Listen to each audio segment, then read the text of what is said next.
Buongiorno Sonia. Ciao Greg. Je crois qu'on va en Italie cette semaine. Si.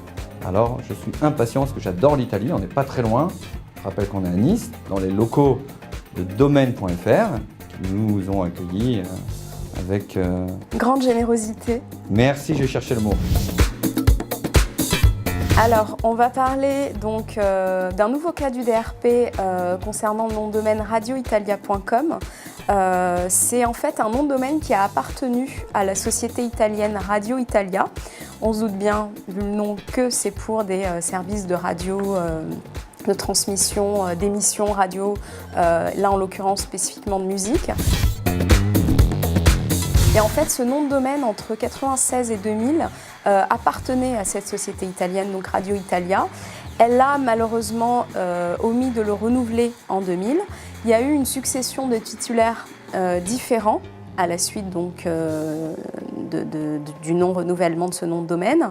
Et alors on n'a pas les cas précis dans la plainte des circonstances liées en fait au de renouvellement. Exactement, de précision là-dessus. On sait juste que c'est par erreur.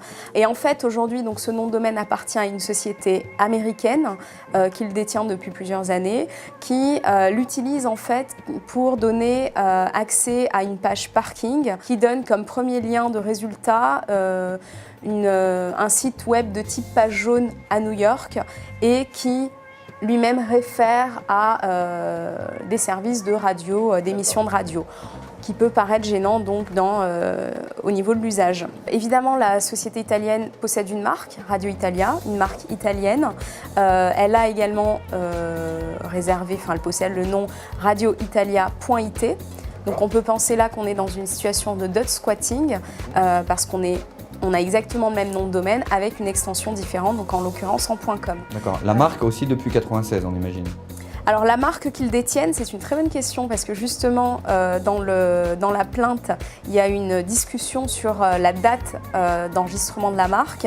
En fait, c'est une marque qui date de 2008, mais en fait qui remonte à 1995 parce qu'elle a été renouvelée depuis. En fait, le Defender, donc, qui est une société américaine, a récupéré ce nom de domaine parce qu'elle avait mis, donc cette société avait mis en place une surveillance sur le web pour récupérer des noms de domaine qui ne sont pas renouvelés et qui en fait pourraient lui apporter un trafic important et pour qu'il puisse se rémunérer par le biais du système du pay-per-click.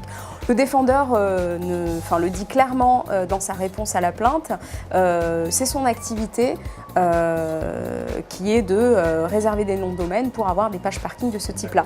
Comme on l'a déjà vu plusieurs fois dans les précédents cas par cas, ce n'est pas une activité illégitime en tant que telle et les panélistes considèrent qu'on ne peut pas condamner ou considérer que c'est un usage de mauvaise foi d'un nom de domaine parce que c'est une activité commerciale comme une autre, même si ça laisse entendre qu'il peut y avoir des doutes. Mais il faut le démontrer.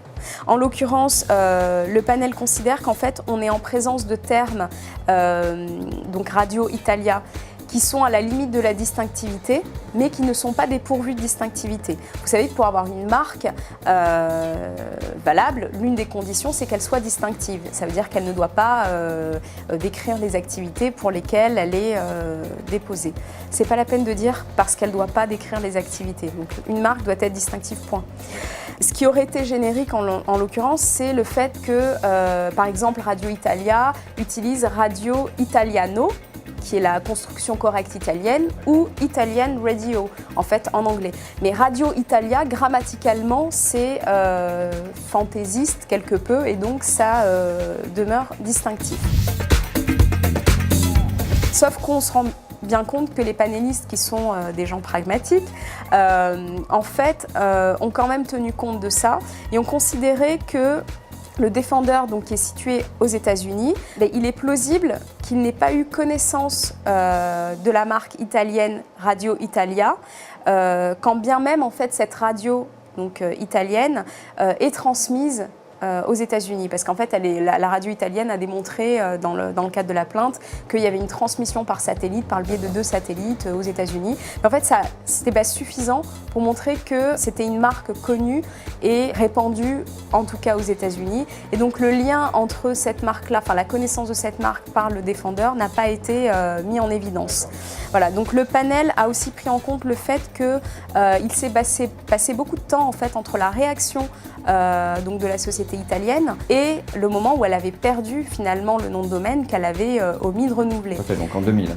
Exactement. Donc pendant tout ce temps-là, finalement, il n'y a pas eu de réaction de la société italienne, en tout cas pas en engageant une plainte ou une action judiciaire. Donc en fait, les panélistes, de manière assez pragmatique encore une fois, ont clairement expliqué que si le défendeur avait cherché, en fait, avait fait des recherches avant de réserver ou en tout cas de s'approprier le nom de domaine radioitalia.com et même s'il avait vu l'historique finalement de ce nom de domaine, qu'il avait été détenu quelques années auparavant par la société italienne, aurait pu légitimement croire qu'en fait cette société n'avait plus d'intérêt pour ce nom de domaine parce qu'elle n'a pas cherché à le récupérer.